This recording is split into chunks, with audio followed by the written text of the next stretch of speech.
Greyson from Nashville, Tennessee, Franklin, Tennessee. I am an entertainment entrepreneur with multiple companies, from a marketing company, a couple production companies, and a distribution company. Amazing. Can you tell us how you sort of started your illustrious career? So I actually started in entertainment in 1996, 97.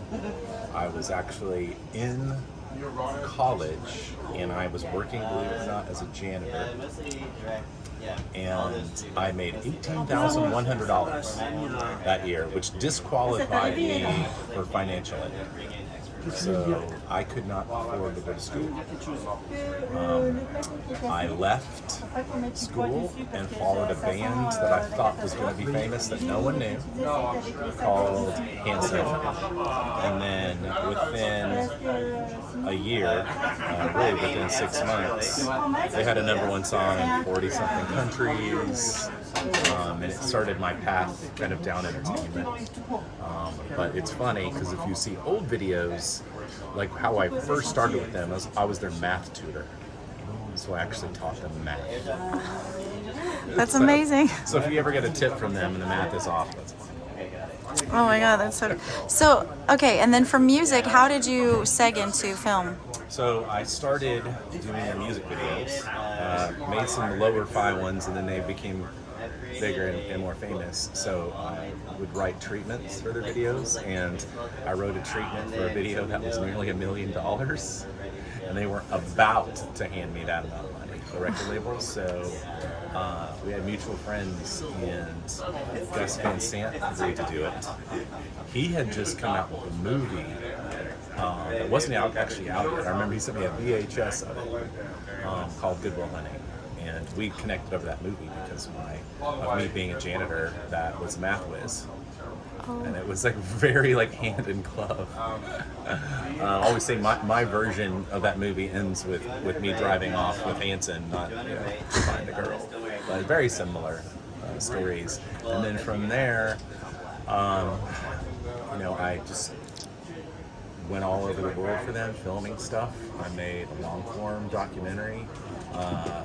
At a time called a long form music video that did really well. Not because I was a great director, because I pointed it at people that were super famous. So it did well. It's still the best selling of all time. What is it? What's it called? It's called Tulsa, Tokyo, in the Middle of Nowhere. Wow. So people can see me it? filming them going all over the world. Absolute craziness. So that was one extreme. I continued to film stuff for them, and then decided that a lot of people didn't understand how credible they were. They thought they were like boy band or whatever. And they're like incredible musicians and singers and songwriters. The drummer at the time, Zach, was 10. He's the youngest person to ever actually write and perform a #1 song. So it was pretty cool. So I made this documentary about, hey, I'll show you guys making an album. Well, that happened to be right when the music industry was falling apart. It was, early 2000s, very early 2000s. Napster's out, everything's falling apart. So I ended up filming them for 40 months to make one album. And it's a documentary called Strong Enough to Break. It did okay in sales, but ultimately it was pretty influential in the music business, and it's still in multiple colleges. It's used in the curriculum for people to understand the music business. It's like I literally had a camera on the inside of the music business as it fell apart. So they end up getting in label conglomeration. They go from being on Mercury Records to being on Def Jam. 3 blonde, kids from Oklahoma are on Def Jam. And like, I remember whenever it transitioned, and I'd go out to Hollywood to meet with a label, and it was like always super awkward because their office was on the 2nd floor of the Hustler store.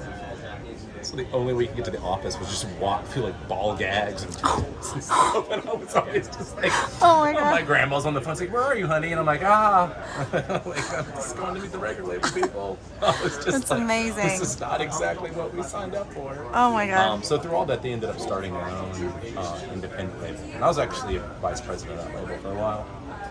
That's incredible. And then kind of left and went into the film stuff. Right. Okay. So, and then that's such an amazing story. And then how did you go from that to marketing and distribution? Yeah, so I think what I realized was I loved people, I love data, and that's a really rare skill set to have, right? Normally the data guys are at the back of the party, where I was the guy like thinking of an algorithm on the best way to hug you, you know? So it really worked because we moved, you know, the whole world moved from broad media and awareness to targeted media. And I was the first person to really use Facebook to market a movie. There had been people who had Facebook pages and stuff, and it was actually, that first movie was that I did was Dinesh D'Souza's 2016 Obama's America. And it was the biggest movie ever on Facebook at the time by far. Had, you know, 300,000 or 400,000 followers, and I just came up with a plan to like drive traffic to the website and curate all the news, which is obviously it's a presidential candidate, so the news is everywhere. So that website was getting 1 million visitors a day. At the time, you know, top 100 website in the world for a movie, an independent documentary, and it did really well on a pretty small budget. My friend Mark Joseph and John Sullivan both were on that campaign as well. They did an incredible job on the PR side, and it made my job easy, but it was really fun. And then after that, it's funny because, you know, I was on the radar of Hollywood. They wish it would have been a different movie, but I was on the radar. It's like, how are you guys doing this with PR and Facebook and Twitter at the time? So I got a call about another movie, God's Not Dead. I know that one. Sub-$1 million movie. I think they said it was $2 million. But from some really nice guys who had made a lot of direct-to-video titles. At the time, a guy named Russell Wolf, who's no longer with us, really saw and appreciated what I did. They all did. Michael Scott, who's still a visionary in the space, and David A.R. White. But Russell's the one I connected with the most. And, you know, just designed a campaign around not wasting any money. So that campaign on a sub-$1 million movie had under $500,000 in media, and it did $61 million. What? And so now when you've got two in a row, my phone was literally ringing. I was getting, not an exaggeration, between phone and email, probably 700 or 800 calls or emails a day. I did a couple articles for the Wrap or whatever, and I had no idea. I'm like, I don't know who Tom Rothman is or why he wants to talk to me. So I very naively at that point started taking meetings and working on different things. And it's funny because the next movie I did was a movie called Dear White People, which was not very opposite of the first two.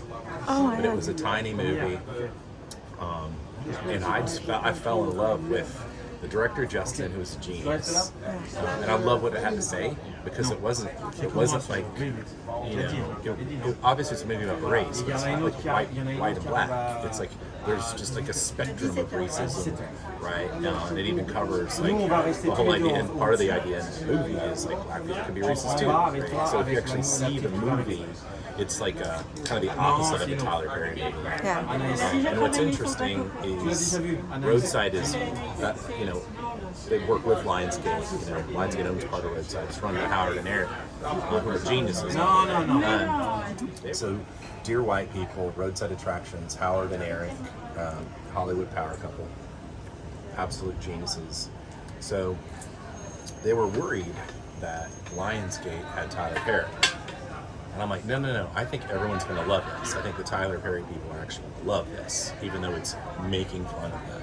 It's making fun of them in like a way that acknowledges, like it acknowledges them, not making fun at them, with them, maybe instead of them.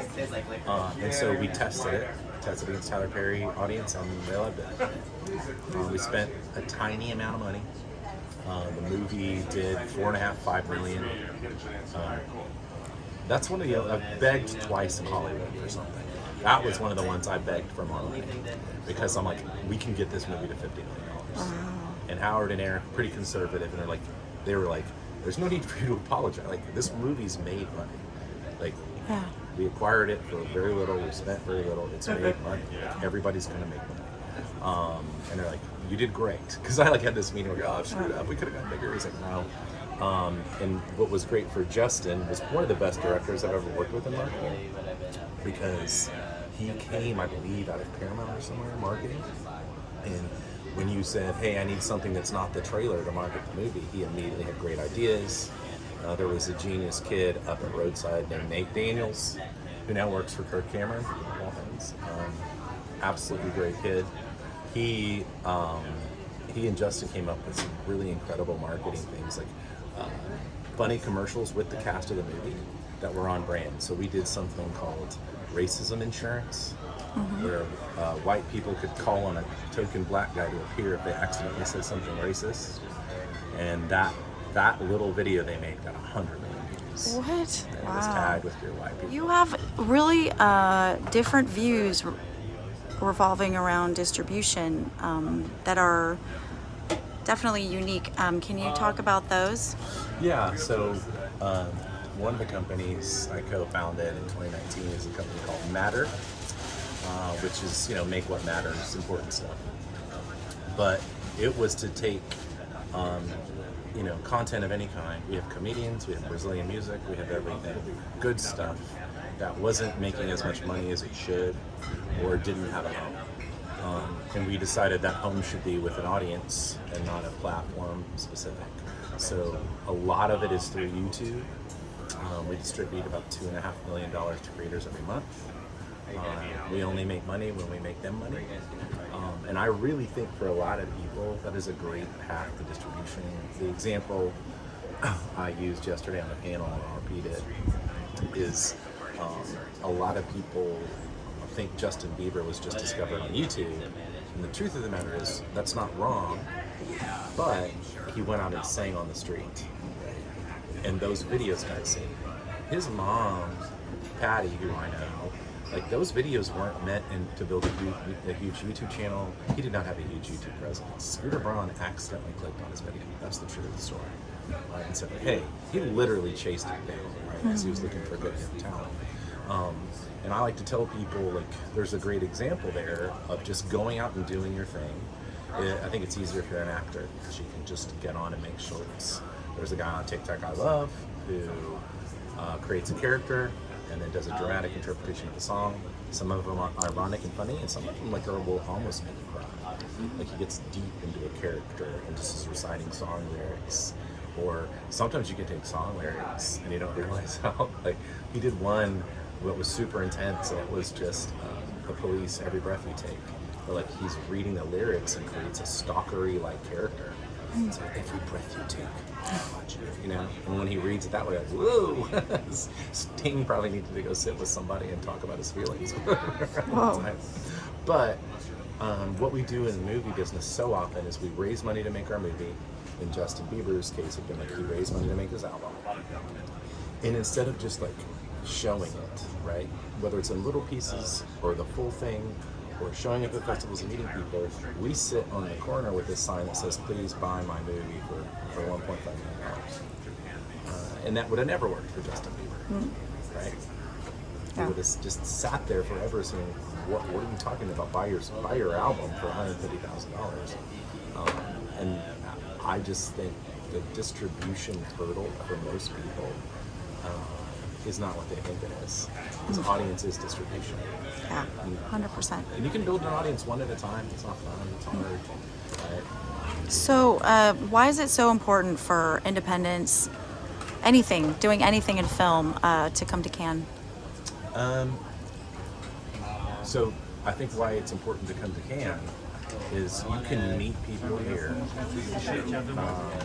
that you could never meet anywhere else. It is a community, so it's self-selected. It's why I like living in Nashville. Everyone's there because I want to live in Nashville. I'm there for a reason and a purpose. And that's the same thing in Cannes, right? There's a couple crazy parties and a couple of this. But you will find like-minded people here, right? And because you all share a common interest. The differences that you may fight about, right, on Facebook, you're actually able to have like real conversations. Like I sat at a table last night full of people that are crazy liberals, right? Or what some people would say crazy liberal, right? And I was able to have a I was able to say, hey, I'm a super conservative, you know, and here's why. And by the way, here's the things we agree on. But because we are here all for the same, we love movies, we love people, we're actually able to have a conversation because there's the common ground is that we're here. Amazing. What are you working on now? Oh, so the next movie I'm working on, mainly marketing, is a comedy called The Breadwinner, starring Nate Bargatze. Great guy. He's got big aspirations. He literally is trying to build a theme park.